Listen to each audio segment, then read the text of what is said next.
Vamos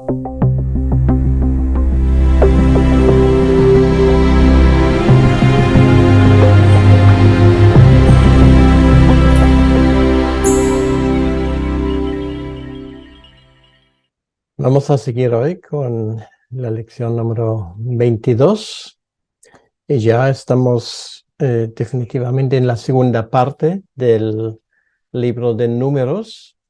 Hoy vamos a cubrir los capítulos 16 al capítulo 25 y van a ser unos capítulos sumamente interesantes donde vemos que el viaje de Israel por el desierto realmente entra en una fase muy crítica, tanto por amenazas por fuera como por amenazas por dentro. Empezamos, por lo tanto, con el capítulo 16 y básicamente seguimos el mismo hilo de lo que ya vimos la última vez, en la última lección. Y es el problema de que había personas entre los israelitas que cuestionaban no solamente la autoridad de Moisés, sino también la autoridad de Aarón. Y eran incluso de su propia familia en algunos casos. Ahora, hoy vamos a ver algo de la rebelión de Coré. Capítulo 16. Y nos damos cuenta que el enfrentamiento de Coré a la autoridad religiosa de Aarón y el desafío de Datán y Abiram al gobierno de Moisés constituyen una de las amenazas más serias que los líderes tuvieron que confrontar, porque tenían que ver con los dos aspectos. Por un lado, el aspecto religioso, si queremos así, y por otro lado, el aspecto político. Hablamos un poco de Coré. Coré era un hombre que es igual que Moisés y Aarón, levita, y todo indica que él codiciaba el sacerdocio. Esto lo vemos, por ejemplo, en el capítulo 16, en el versículo 10, donde nos damos cuenta que él de una forma muy clara, pues aspira a tener esa autoridad que tenía Aarón. Luego, lo de Datán y Abiram es un poco distinto. Ellos eran descendientes de Rubén y por lo tanto, ellos no podían aspirar de ninguna manera al sacerdocio por ser de una tribu que no calificaba por ello. Datán y Abiram eran descendientes de la tribu de Rubén, del primogénito de Jacob. Entonces ellos estaban mirando y codiciando más bien la autoridad civil y creían que esto era lo suyo. Entonces podemos decir que las dos fracciones formaban una unidad o una coalición, si queremos hacerlo o decirlo de esa manera, político-religiosa, pero el resultado era el mismo, era una amenaza realmente para la autoridad de Moisés.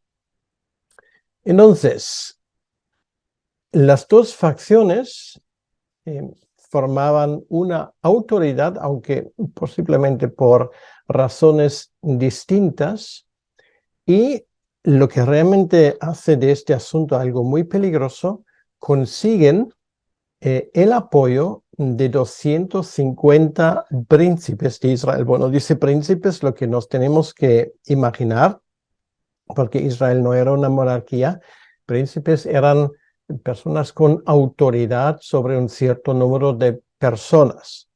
Entonces, realmente aquí lo que tenemos es una rebelión en toda regla. Ellos denunciaban que Moisés y Aarón se habían aferrado a los puestos de autoridad por tiempo indefinido, y esto es algo que a ellos no les gusta. Entonces dicen, ¿y por qué habían de ser estos oficios conferidos, dados a dos hermanos? ¿Acaso no era toda la congregación santa? ¿Y no podrían otros, tanto como ellos, gozar de la presencia de Dios? O sea, ¿por qué tienen que ser ellos?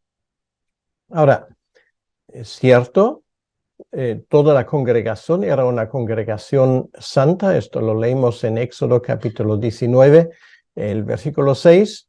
Pero los rebeldes volvieron la espalda al hecho de que el Dios de Israel había elegido a Aarón y a Moisés. Aquello no era una democracia, sino una teocracia, lo cual quiere decir que el que mandaba en Israel era Dios, y por lo tanto no importaba realmente de quién la gente o una parte de la gente quería que mandase allí en Israel. Entonces, esa rebelión realmente, por lo tanto, era una rebelión no solamente contra Moisés, sino era una rebelión contra Dios mismo, porque la idea de que Israel se gobernase de esa manera, pues venía de parte de Dios.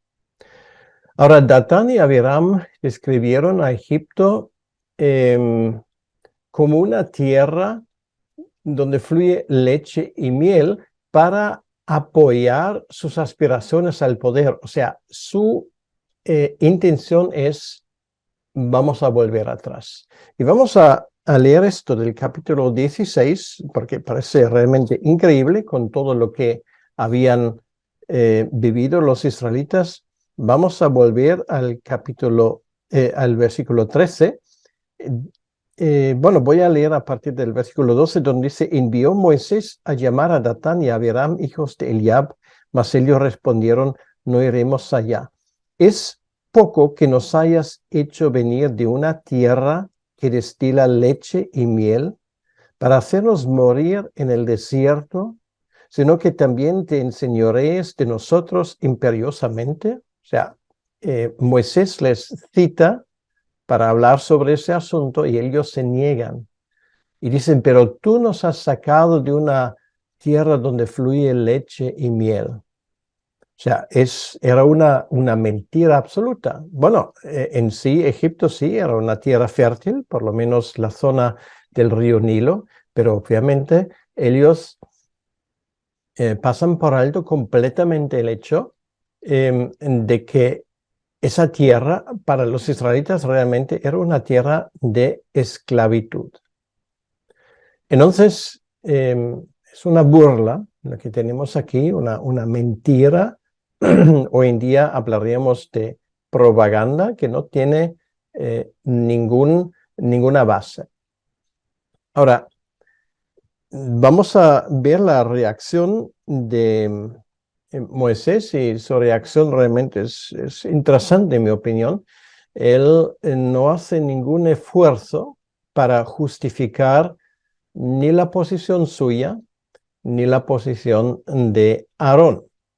No les recordó a los israelitas lo que había hecho por ellos, ni habló de sus abnegados labores, sino lo que hace Moisés aquí realmente es una cosa ejemplar. Él lleva el asunto directamente a Dios. La prueba que Moisés luego propuso permitía que Dios fuera el que indicara a quienes pertenecían el sacerdocio y la autoridad. Y el terrible juicio divino sobre los rebeldes demuestra cuán grave es levantarse contra las autoridades que Dios ha puesto allí en la congregación. No lo olvidemos, aquí no estamos hablando de una democracia donde los israelitas eligen libremente a quien quieren que sean sus autoridades, sino estamos hablando de una teocracia. Era Dios quien había escogido a Aarón y a Moisés Y esto no estaba, digamos, a disposición de la gente de decidir si esto estaba bien o no. Esto vino directamente de parte de Dios. Realmente el asunto que luego sigue es muy grave.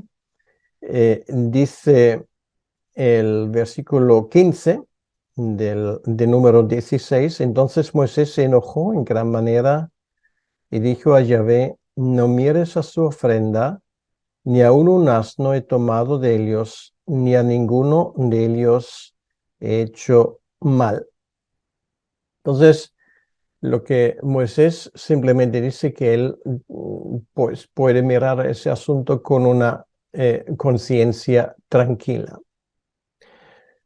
Entonces, finalmente, Dios actúa directamente y vemos cómo ellos mueren. Dice, bueno, realmente un hecho muy dramático en el capítulo 16, versículo 31: y aconteció que cuando cesó él de hablar todas estas palabras, se abrió la tierra que estaba debajo de ellos, abrió la tierra su boca y los tragó a ellos, a sus casas, a todos los hombres de Coré y a todos sus bienes. Y ellos, con todo lo que tenían, descendieron vivos al Sheol, los cubrió la tierra y perecieron de en medio de la congregación. Bueno, aquí son varias cosas que tenemos que leer el texto con mucho cuidado. En primer lugar, lo que tenemos aquí es un juicio directo de Dios. O sea, Dios interviene de una forma indirecta e inmediata para decidir el asunto. En segundo lugar, aquí sale la palabra Sheol, y aquí hay que tener un poco de cuidado porque algunos lo entienden sin discernir realmente el contexto como algo como el infierno. Eh, entonces, bueno, no está hablando de esto. La palabra Sheol en hebreo puede significar muchas cosas. Puede significar tumba, puede significar algo como la esfera de los muertos, puede significar o puede significar simplemente muerte. Entonces, a lo que se refiere aquí el texto en el versículo 33, esto quiere decir simplemente que ellos fueron enterrados vivos, ¿vale? O sea, esto era la forma como Dios ejerce su juicio. Y luego, una tercera cosa que creo que es muy importante en ese contexto, dice el versículo 32: abrió la tierra su boca, los tragó a ellos y a sus casas, a todos los hombres de Coré y a todos sus bienes. Bueno, eso parece que la familia de Coré fue tragado completamente, pero no es así, porque luego nos damos cuenta, si vamos al capítulo 26, y esto es una razón más porque tenemos que usar la Biblia, porque la Biblia se explica a sí misma. En el capítulo 26 se nos indica en el versículo 11 que no toda la casa de Coré murió. Dice: mas los hijos de Coré no murieron. Quiere decir, los que aquí murieron, dice, los hombres de Coré, posiblemente se refiere a sus siervos, pero Dios en su gracia, y esto el texto bíblico mismo, como acabamos de ver, nos indica claramente que no toda la familia fue aniquilada de parte de Dios. Entonces esto es muy importante para tomarlo en cuenta.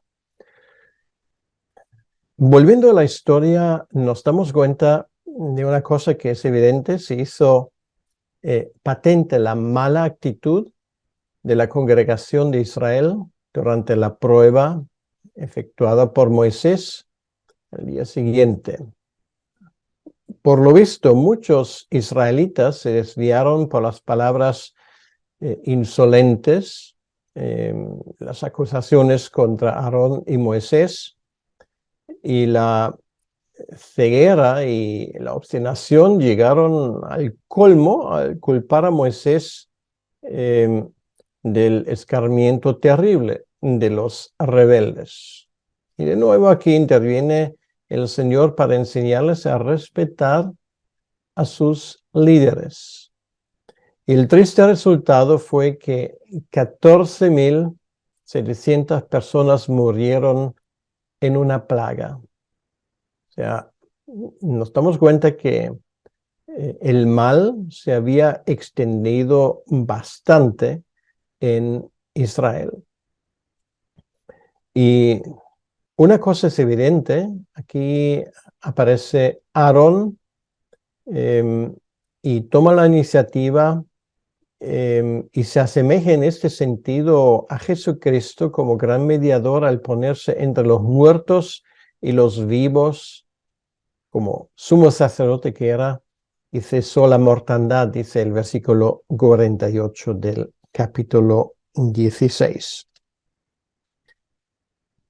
Una situación muy crítica, y sin embargo vemos que en medio de ese juicio Dios ejerce su misericordia al perdonar la vida a los hijos de Coré.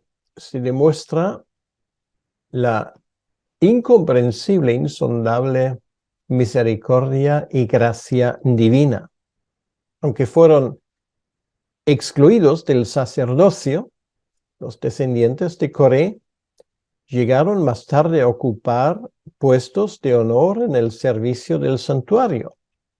Y no hay que olvidar que uno de los descendientes de los hijos de Coré era nadie menos que Samuel, que llegó a ser un profeta destacado e incluso el último juez de Israel. Si alguien se pregunta de dónde sale esto, pues lo podemos encontrar en Primera de Crónicas, en el capítulo 6, por ejemplo, en el versículo 33 o los versículos anteriores. Estas genealogías normalmente son pasados por altos rápidamente por los lectores de la Biblia, pero realmente nos dan mucha información. Y aprendemos aquí, 1 de Corintios capítulo 6, versículo 33 particularmente y anteriores, que la historia de los hijos de Coré no termina ahí. De hecho, se atribuyen varios salmos a los hijos de Coré. Bueno, lo sabemos muy bien que hay, bueno, debería mirarlo, pero unos 10 salmos que fueron escritos por los hijos de Coré. Entonces nos damos cuenta que en este caso Dios ejerce su misericordia. Incluso algunos de los salmos más preciosos que tenemos en nuestra Biblia son escritos por los descendientes de Coré. Y esto nos revela también algo muy importante, que en el reino de Dios una persona puede alcanzar a ser importante y una persona de honor a pesar del fracaso de sus propios padres, como lo vemos en este caso. Bien, las lecciones de este acontecimiento son varios y son muy prácticos y muy concretos. Podemos hacer una aplicación al pueblo de Dios de todos los tiempos, y la cuestión es el sometimiento a la autoridad legítima, a las autoridades legítimas que las hay en la iglesia, que las hay en el Estado, las hay en el trabajo y por supuesto las hay en la familia. El relato de la rebelión de Coré arroja alguna luz sobre la manera en que los siervos de Dios deben de actuar en semejantes circunstancias. Y yo no quiero ahora empezar a predicar, esto es una introducción al Antiguo Testamento, pero obviamente los principios son claros y evidentes. Y quiero simplemente resumirlo de una forma muy rápida. En primer lugar, un líder debe de darse cuenta que fue elegido de parte de Dios. Un líder, estoy hablando de un líder en una iglesia. En segundo lugar, una actitud de deslealtad o rebeldía no debe de ser determinante para la decisión del líder. Moisés lleva el asunto, como hemos visto, directamente a Dios. Y en tercer lugar, el verdadero líder y siervo, porque realmente son ambas cosas, sentirá compasión por los que se oponen a él. Moisés, y esto es muy llamativo, exhortó a Coré y a los levitas advirtiéndoles de su error. Y aunque Moisés se mostró muy humano en su reacción a los líderes intratables, como hemos visto en el versículo 15 del capítulo 16, después tuvo lástima de la congregación rebelde y actuó para salvarla del juicio de Dios.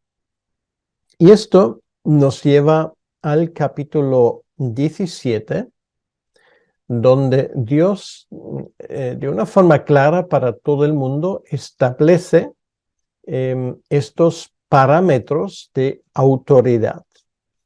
Aunque Dios ya había dicho que solo la familia de Aarón, los varones de la familia de Aarón y sus descendientes podían servir como sacerdotes, dio a Israel una prueba adicional de la superioridad de esa familia en asuntos espirituales. Vamos a solamente citar un versículo del capítulo 16, el versículo 40 dice: en recuerdo para los hijos de Israel de que ningún extraño que no sea de la descendencia de Aarón se acerque para ofrecer incienso delante de Jehová, para que no sea como Coré y como su séquito, según se lo dijo Yahvé por medio de Moisés. Entonces, aquí lo tenemos, un indicio claro de que Dios subraya de nuevo de que la familia de Aarón es la única familia que pueda acercarse a Dios en su santuario. Ahora les da una prueba muy interesante, y eso tiene que ver con la vara de Aarón, esa vara que de repente tiene brotes verdes. Y normalmente todo el mundo diría, bueno, eso está muerto, pero no es así, sino Dios hace brotar esa vara, que por cierto sería uno de los objetos que luego estaría dentro del arca del pacto. Esa vara era tenida como símbolo de autoridad y preeminencia. Bueno, incluso podríamos hablar de un cetro. Es algo que luego en las monarquías se hizo bastante común como símbolo de autoridad. Puesto que la vara no podía reverdecer de por sí, la prueba demuestra que el sacerdocio de Aarón no se basaba sobre dones naturales, sino provino de parte de Dios, de la elección divina. Y esa vara fue colocado, como acabo de decir luego, dentro del arca del pacto, para recordar a los israelitas continuamente que la voluntad de Dios es soberana en cuanto al sacerdocio, por supuesto, en cuanto a otras cosas también. Bien, esto nos lleva al capítulo 18, capítulo 18, y es un capítulo muy interesante que habla del sostenimiento de los levitas, lo cual quiere decir que los levitas no solamente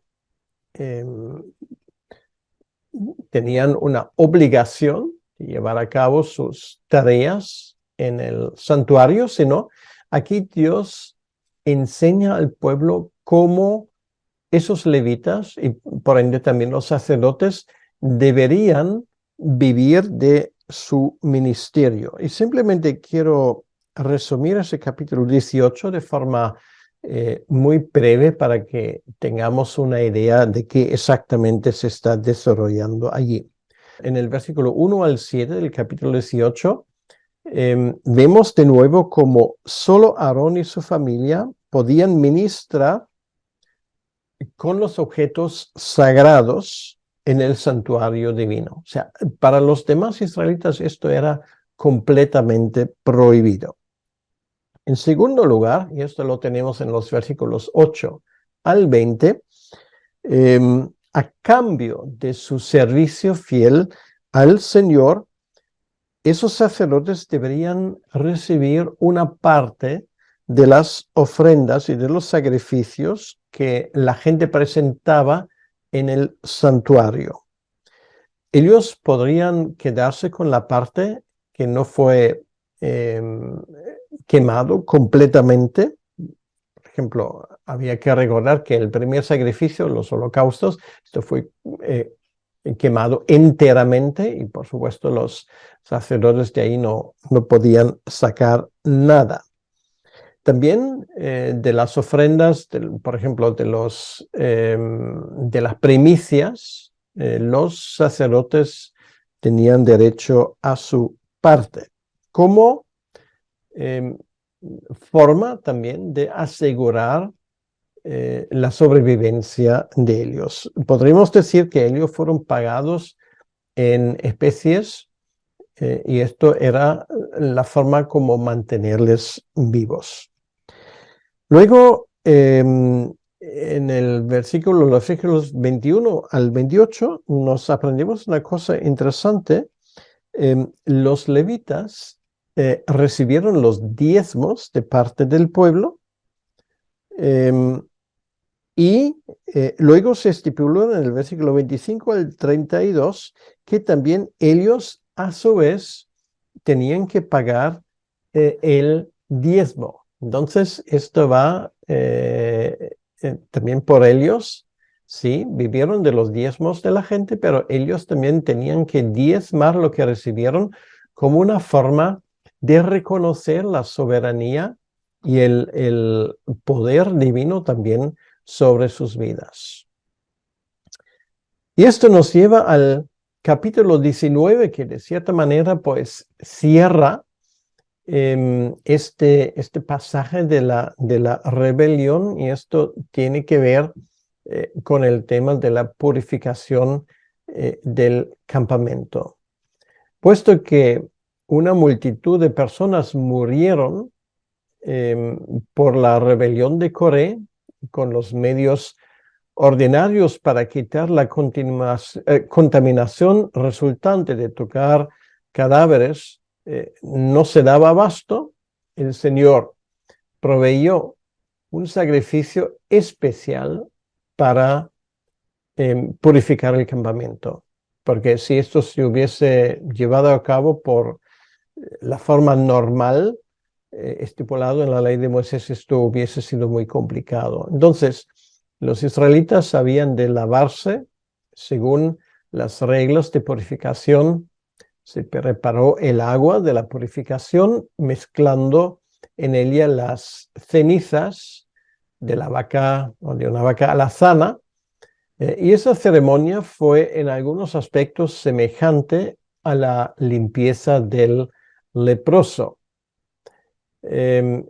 Incluso es interesante que el autor de la carta a los hebreos aludió a esto precisamente a mencionar las cenizas de la becerra. Y es tan interesante que vamos a hacer una rápida excursión al Nuevo Testamento en el capítulo 9, versículo 13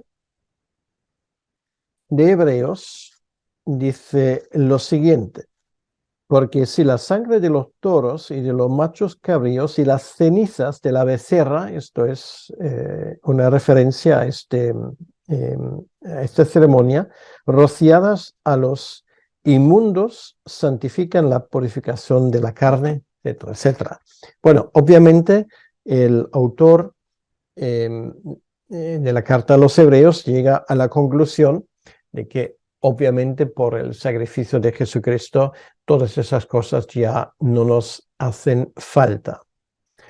Bueno, esa ceremonia encierra un claro simbolismo, como las cenizas de la vaca alazana limpiaban ceremonialmente al israelita contaminado. De la misma manera, la sangre de Jesús satisface la justicia divina y limpia la conciencia del pecador y le reconcilia con Dios. Realmente en ese sentido tiene un simbolismo muy bonito y creo que ahora entendemos en el contexto en el cual sale esto también el significado de la carta a los hebreos. Todo esto nos lleva ahora a una serie de capítulos que ciertamente son como un inciso, pero también nos indica hasta qué punto este viaje de los israelitas corrió un peligro tras el otro. Es la experiencia en el viaje a Moab y básicamente esto cubre los capítulos 20 al 25. Y el capítulo 20 empieza realmente con un asunto muy triste, que es el pecado de Moisés y de Aarón, que se nos cuenta en los primeros 13 versículos. Hablamos un momento de la ocasión. Se cree que el acontecimiento en el cual Moisés y Aarón pecaron tuvo lugar en el último año del peregrinaje por el desierto. En el mismo año, en este último año, el año número 40, murieron tanto María como Aarón como Moisés.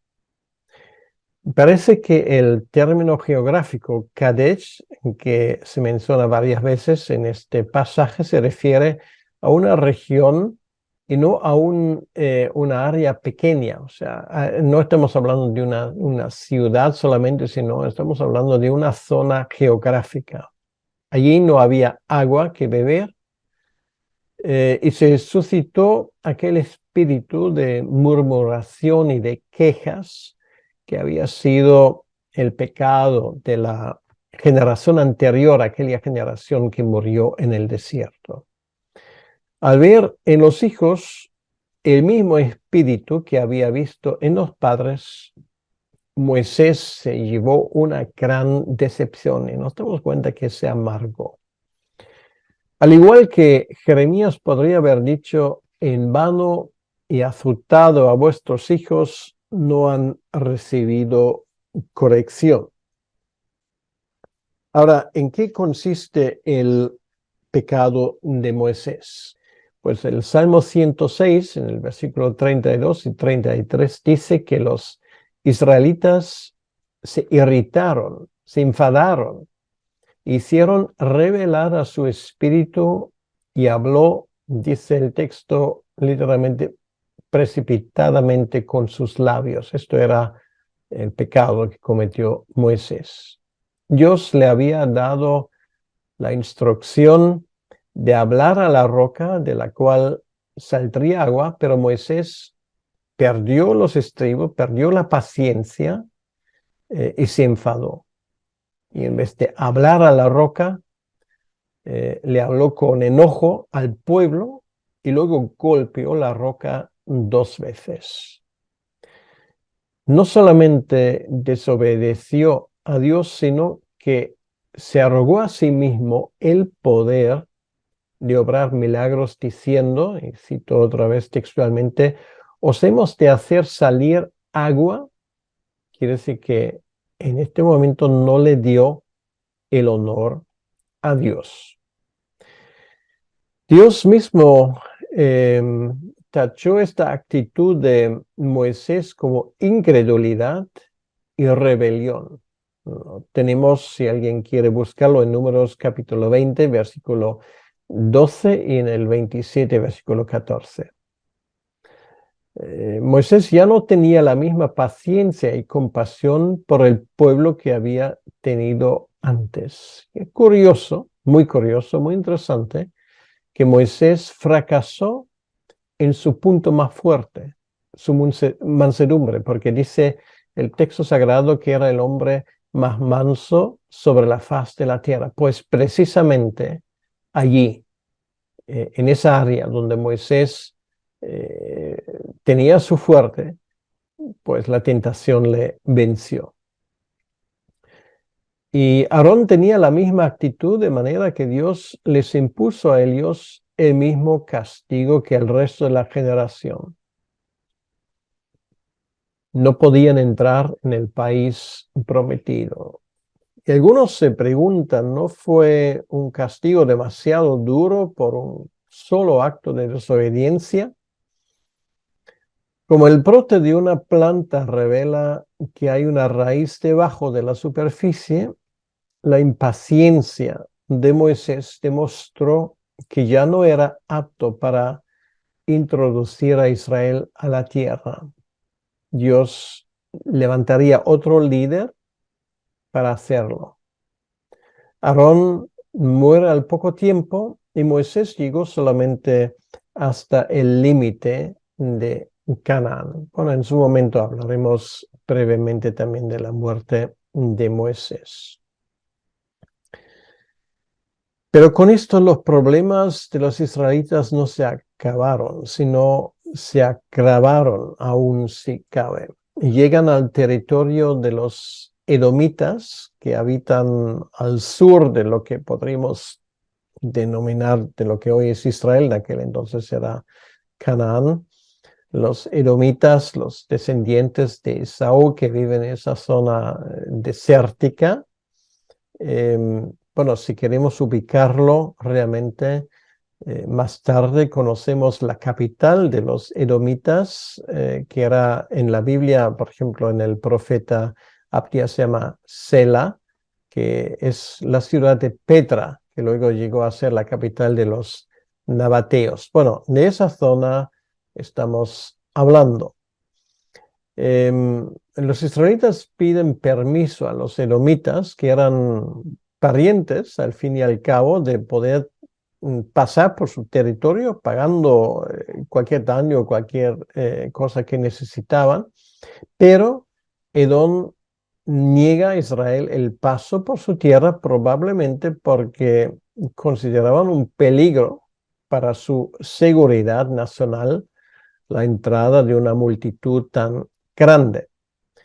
Al decir Israel, tu hermano, esgrimieron el argumento del parentesco de razas que ciertamente existían, puesto que habían sido hermanos mellizos, Jacob y Esaú, los antepasados de Israel y Edom, respectivamente. Esa historia la hemos estudiado en su momento en Génesis 25, Génesis 36. Ahora, desde un principio, sin embargo, existe una enemistad entre los dos y a menudo Edom es condenado por los profetas.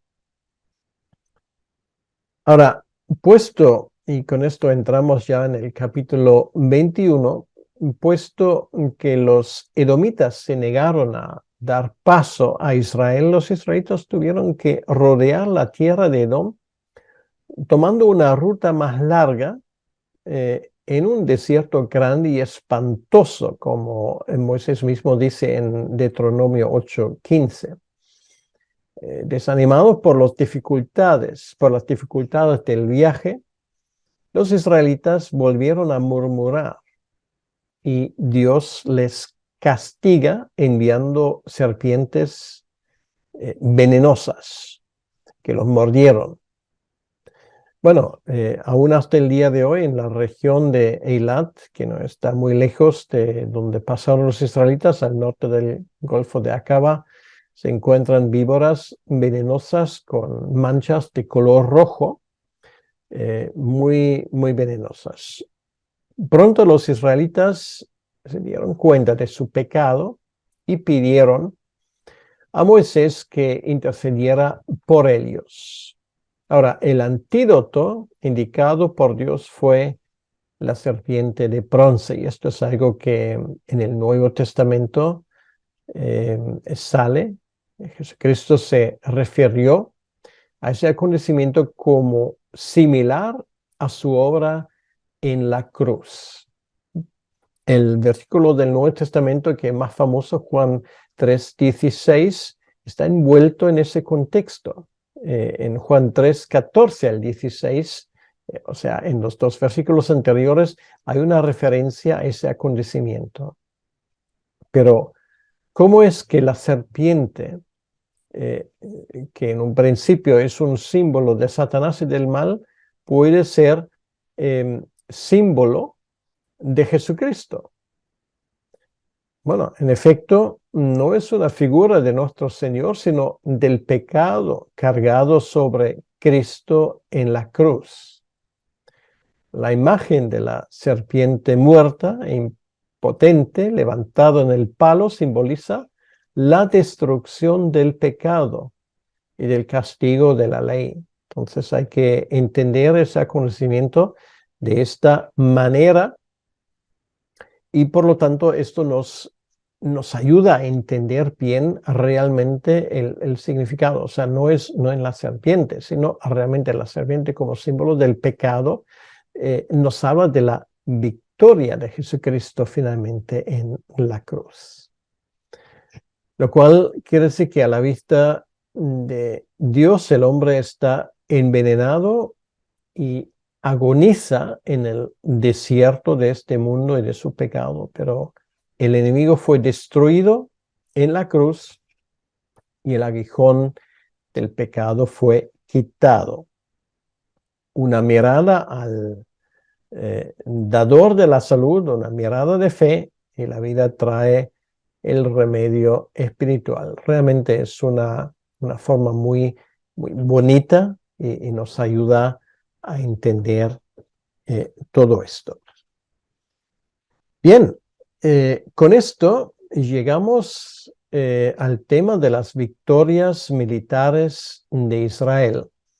Y con esto vamos también a cerrar esa lección, y vamos a dejar el restante de los capítulos, la historia de Balaam, para la última lección que va a cubrir el libro de Números, antes de entrar ya en el libro de Deuteronomio.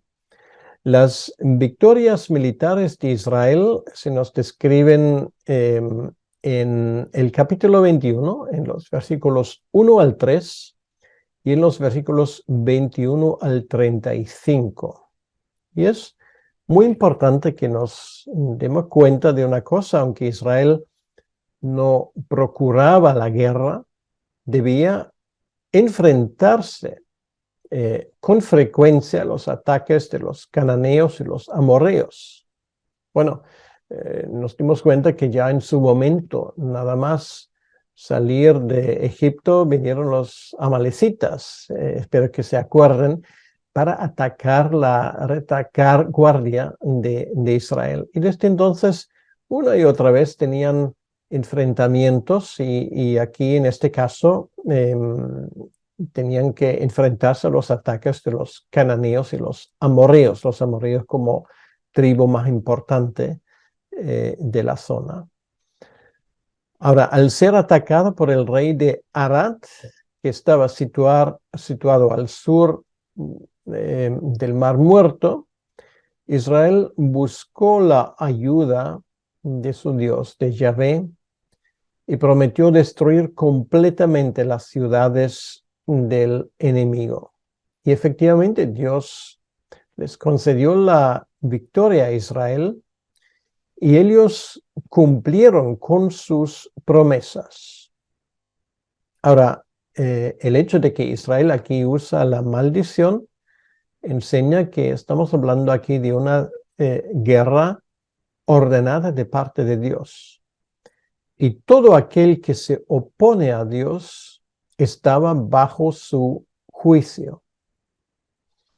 Y esto es muy importante porque esto no, obviamente, no es extrapolable a situaciones ahora, porque era una situación especial, esa conquista del país prometido. Y por supuesto, aquí no podemos sacar conclusiones y hacer aplicaciones a cualquier guerra que existe hoy en día. Entonces, se prohibía a Israel librar guerra contra los moabitas y los amonitas porque eran descendientes de Lot y por tanto parientes de los hebreos. Esto lo aprendemos en el capítulo 19 del libro de Génesis, versículos 30 al 38. Sin embargo, cuando los reyes Sejón y Og negaron paso a Israel y enviaron ejércitos para combatir, los israelitas los derrotaron y se adueñaron del territorio al oriente del río Jordán, desde el río Arnón al sur hasta el norte, una distancia de aproximadamente 180 kilómetros o 120 millas.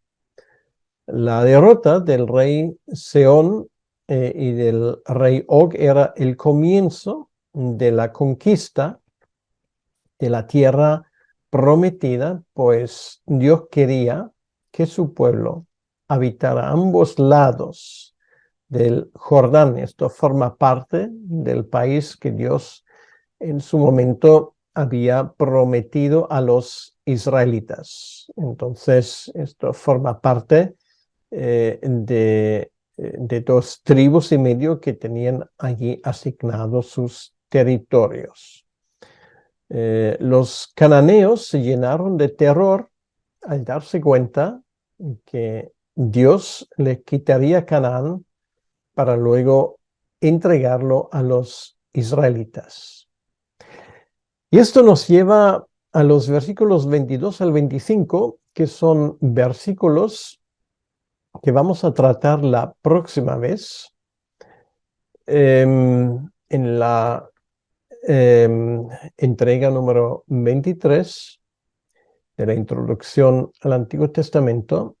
Estos versículos son versículos muy especiales. Allí vamos a hablar de Balaam, vamos a hablar de la manera como Dios usa a este hombre para su gloria y vamos a intentar averiguar un poco de quién era Balaam. Pero bueno, en resumidas cuentas, lo que hoy cubrimos forma parte del último año de la salida de Israel de Egipto. Nos dimos cuenta de los grandes desafíos que Israel tenía que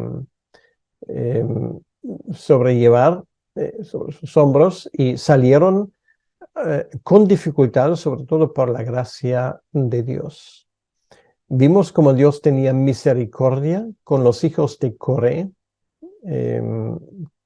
que podrían haber sufrido el juicio divino de una forma total y terrible, pero Dios tenía misericordia e incluso nos dimos cuenta, un aspecto muy bonito, como luego los hijos de Coré forman parte importante de los salmos y algunos de esos salmos pues vienen de su pluma. ¿Alguna vez se pregunta, bueno, esos hijos de Coré son los mismos? Bueno, no son los mismos porque hay una diferencia de varios siglos entre Coré y luego sus descendientes que escribieron los salmos, pero sí son ellos, vienen de la misma familia.